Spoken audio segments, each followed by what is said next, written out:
Mas Dekan. Walah, bener ini. Kayak kabarmu Mas Bro. Walah, kalian duduk-duduk sini-sini. Lama tidak jumpa. Ini kabar sampean berhasil membuat organisasi di sini. Walah, Mas, kemarin saya sudah hampir jadi, tapi yang berpartisipasi hanya dikit. Baik kaum saya maupun kaum pribumi. Aku mengerti niat baikmu. Pemerintah terlalu kecil. Aku juga berusaha membangun organisasi politik. Kita butuh perlawanan secara politik. Masya Allah. Itu dia. Ya wes, contoh. Ya udah, maaf, saya hanya full excited.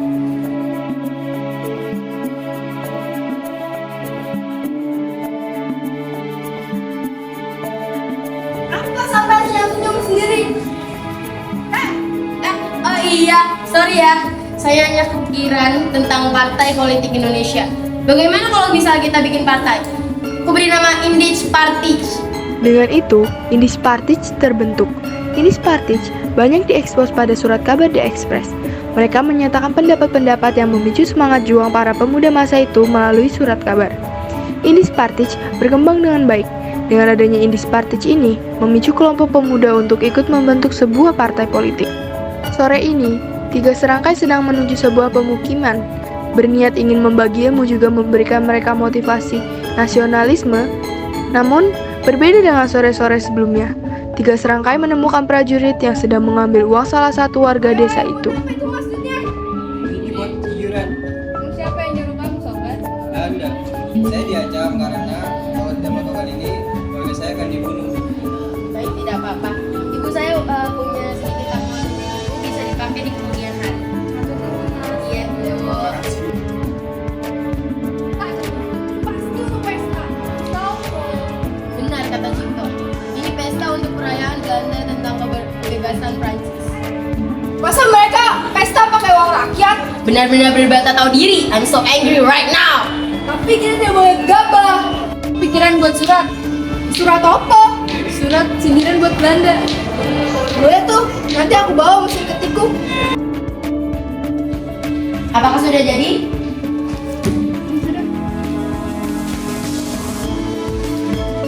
Wah, bagus ini. Belanda pasti akan merasa tersindir. Baik, mari kita bagi-bagikan keluarga. Dan esoknya, surat itu sudah disebarluaskan. Semua pribumi pendatang telah membaca surat yang diketik oleh Ki Hajar Dewantara. Hingga saatnya pihak Belanda mengetahuinya. Wah, ini berita penghinaan Belanda ini harus diberitahukan ke pemimpin. Turunkan tanganmu.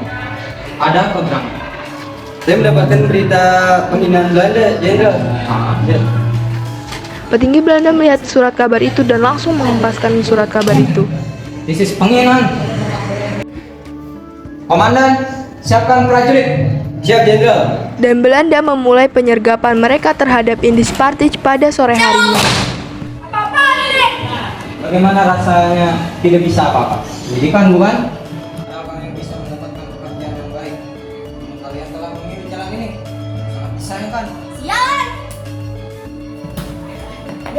Dasar bangsa Belanda sialan.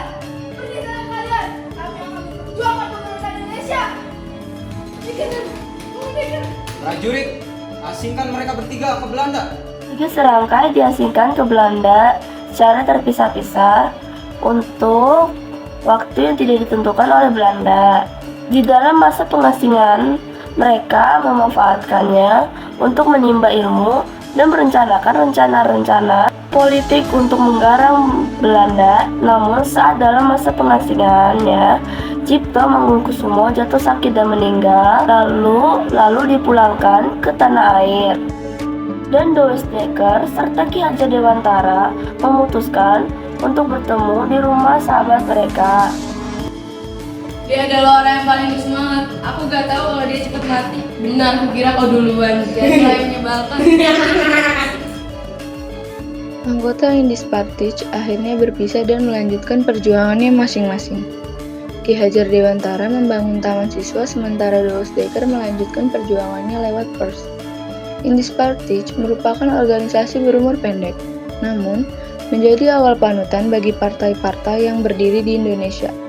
Dan dengan itu, Indispartij menjadi salah satu organisasi pemuda Indonesia, jadi organisasi pemersatu kaum pribumi dan kaum campuran Indonesia Belanda. Juga menjadi salah satu organisasi penting dalam bidang politik di Indonesia.